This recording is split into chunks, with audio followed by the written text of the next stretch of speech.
Hello guys and welcome back to my channel, and today I'm going to show you how you can trim and cut videos in Davinci Resolve. So firstly, open up your Davinci Resolve. So the first thing that you should do is enable the snapping option. You can just simply click on the magnet over here or just simply press N on your keyboard, which will also enable the snapping option. Now next, what you have to do for trimming is just simply choose this option, or you can just simply press D. And now in order to trim, just simply take the double bracket to the starting of the clip until the two brackets appear. Then just simply hold the video and drag it till the timeline. Then select the arrow or just press A in your keyboard. Then move the video to the beginning of the timeline. But there is a better method of doing this and moving the clip to the beginning at the same time. So let me undo this. And by the way, if you want to undo anything, you can just simply press Ctrl plus Z.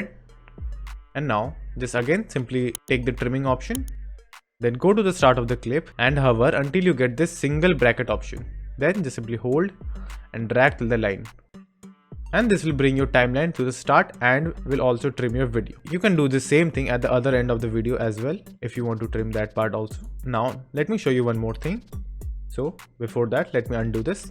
So if you want to make a cut in the between of a clip, you can just simply choose the blade tool or press B on your keyboard, which will automatically select the blade tool. Then just simply make two cuts on your clip like this. Then if you want to make a ripple effect like in between of the clip, just simply bring your timeline in the center of the clip till where you want to trim it. Then choose the trimming tool. Then go at the starting of the clip until the single bracket tool appears. Then simply hold and trim it.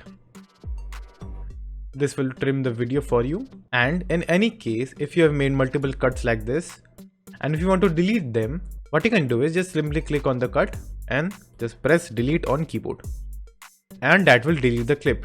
So that's it. And thank you for watching, and do like and subscribe to my channel, and take care.